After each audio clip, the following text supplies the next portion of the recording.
Investigation. That is his state. It's possible that his government was under attack.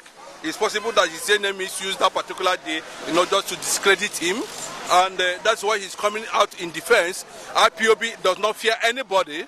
IPOB is not afraid of their command and control.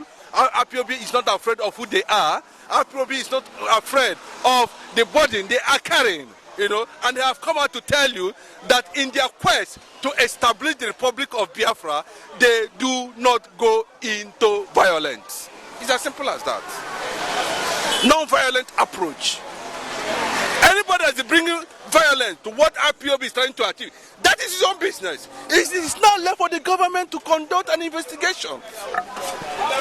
It is on that basis that the governor of Abia State, where the crime was actually committed, is saying, no, the government should allow the law to take its course. And what's the law?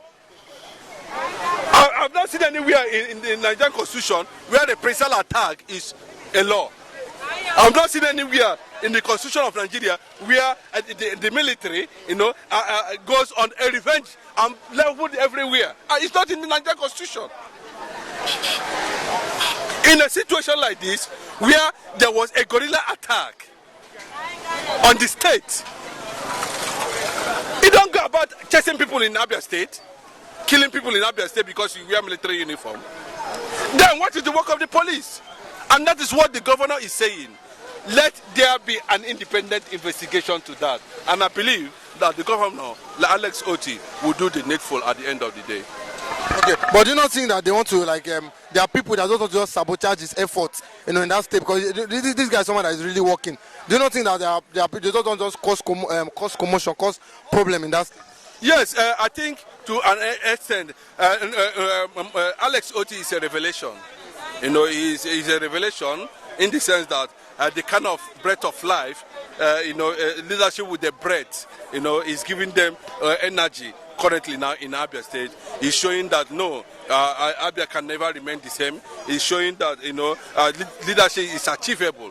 It's showing Abians that a new dawn has emerged. It's showing Abians that yes, not all people are the same. It's showing Abians that he's God sent. It's trying to tell Abians, the God's own state, that God has heard the voice of their cry, and God has sent him, to lay a foundation. That foundation that has been, deprived by other successors. He's there now to do that. And of course, in a state like that, there will be people who will have reservation, even over a good thing. Just like your family or your village, where one or two people are trying to rise their head up, there might be a lot of enemies there, but they're said from the same village.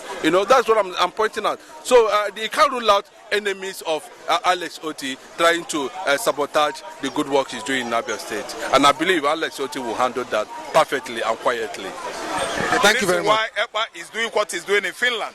Then again, secondly, whoever this speech is, accredited to, whoever is responsible to this speech, I don't mention anybody, should come out and tell the world the reason why it is right for Nigeria to violate a treaty they went into many years ago. I mean, abducting people from another country into your own country internationally, according to jurisprudence, that's law. What law is? Law ideology, international law. Is it right? Is it right to abduct somebody instead of following the right through process of extradition before bringing somebody home? You will now go to offshore and what? Abducted somebody because you have money. You are in Nigeria. You are a Nigerian government. You are Nigeria. That bribe and bribe and bribe. Give international communities billions of dollars while Nigerians are dying at home. And you use money and give money to Kenya. You guys play the game of abduction. And today Nnamdi Kanu is languishing unnecessarily, illegally at DSS facility. Tell Ejiofor, as he called his name, as he mentioned his name, that he should go back to school. It is very good to be an educated person. When you are reading, you don't read to use vocabulary and all manner of English terminology to siphon the country's money or to intimidate the people that you are serving in the public institution. See, when you go to school, you become what? Mentally sound. physically sound, morally, and otherwise. Listen and listen good. Ejiofor is trying to tell us that he has the willpower, the might, the government power, the federal might is behind him. That's why he's saying all manner of nonsense about Nnamdi Kanu and Simon Ekpa. If Ejiofor could be in his right senses, he wouldn't have just come out and be saying all manner of rubbish about Simon Ekpa. Simon Ekpa is in Finland doing his business there. The right thing to do is follow the right process. This is Nigerian government. Follow the extradition process. If it works out between Nigeria and Finland, Simon Ekpa will be what? Brought home. I don't know what to understand. Because if Nigeria see the chance, the right way, for them or their own right way, they would have gone to Finland since and abducted Simon Ekpa. Criminality and illegality is the order of the day. But they cannot do it because Simon Ekpa is deeply rooted in Finland. And let me tell you, if Finland government is not behind him, seeing what he's doing as a right thing, Simon Ekpa would have been extradited since last year. Are you listening to me? So it's no need of people running their mouth, claiming and accusing Igbo man of all manner of criminalities they are not guilty of. It's not all about telling the whole world that masked men are Ipob. How could you have solved the riddle behind the mask? Can you tell us who are behind the mask? Nobody can tell. But because we are Igbos, they are saying the mystery, the riddle, the mystery behind the mask are the Igbos. Oga, we are tired of suppression and oppression. As I am here, I'm tired of marginalization and people persecuting me because I'm an Igbo man. So come what may, whatever Ejiofor likes, he should do. Sabaraba is there. Finland is a country. Finland is still existing in Scandinavia, Europe. Are you listening to me? They are there. Nigeria should go there. No need of talking all manner of, saying all manner of nonsense on social media. But yeah, he is there. But he said they've not started the negotiation, that Nigeria should start negotiating with Finland as regards it immediately. That but I don't know. But do you don't think that if they start negotiation, if Nigeria start as he has said, do you not think that the Finland might really bow to pressure from Nigeria to extradite? Okay, I'm a human being. You are a human being.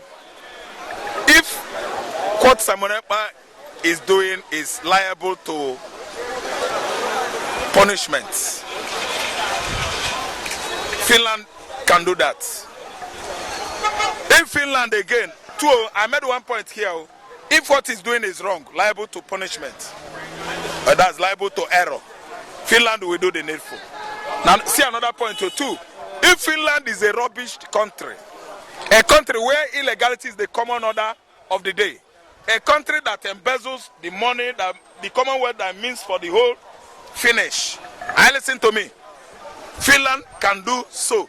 If Finland is a country whereby people that are their president and prime ministers in Finland are above 190, I think as a result of mental deterioration, Finland can do so. What are you saying? Finland is an advanced society, advanced country of Europe. If care is not taken, it's one of the most. Development is not all about when you tar road. Listen and listen good. You have development here. When you are developed here, Ogocha, it is finished. Okpari. I listen to me. So what we are looking towards here is law, international law. I listen to me. Nnamdi Kanu read law. He knows law. That's why Nigerian court could not go anywhere. Now, as I'm talking to you now, no court in Nigeria is qualified to try a man that is free. A man that was free since last year. I listen to me. So what happened is, we know what we are doing. We know what we are saying.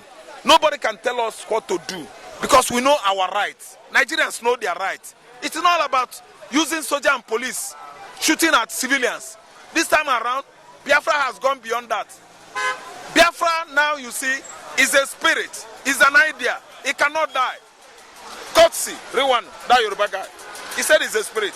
To me, it was an idea before, but I can see that he has gone beyond idea.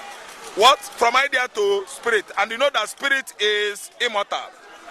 Oga, Biafra has come. You can't kill Biafra. There's nothing Tinubu can do today that will kill Biafra. What Buhari did in the past, Biafra is still alive. What Obasanjo did in the past, Biafra is still alive. What Adekunle Scorpion did in the past, Biafra still lives. Okay? Long live Biafra. Long live Igbo land. Long live Igbo man. Okay? On the faces of oppression, persecution, okay, we are here. We are not going anywhere. Biafra has come. Okay.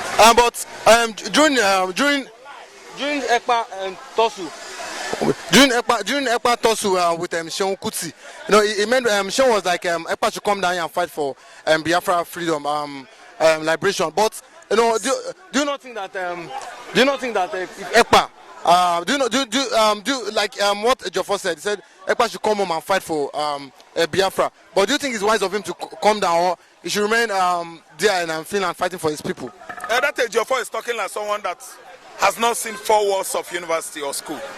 That Ekpa should come home and fight for Biafra. Are Biafras fighting? Are we fighting? We are fighting the war of the mind. The war we are fighting started since 1970 now, after the war. We started the war, fighting the war of here, intelligence, mental war. So I wonder if Ejiofor himself has known classroom before. Because he talks like a poorly educated man who has not even attended the university. And he was given that kind of position. Look at what he's saying. He should come back and fight. Are we fighting? Who fights who? Nigeria fights Biafra. Buhari fights in Nnamdi Kanu's compound. He was the one that unleashed that kind of mayhem on a palace. They created the palace. The man died. The man's wife died. The Nnamdi Kanu's father is the man I mean. The wife I mean is Nnamdi Kanu's mother. They lost their life. Buhari sent Nigerian military. They created Nnamdi Kanu's palace. As a result of that today, Nnamdi Kanu's father and his mother died. Nigeria, as very wicked country, could not even send condolence message to Nnamdi Kanu. Imagine that kind of downgraded inhumanity of man against man. When Buhari was there as a president, all this thing happened. Buhari could not stretch forth his handshake of at least reconciliation or, you know, yes, emotion to say sorry to the man.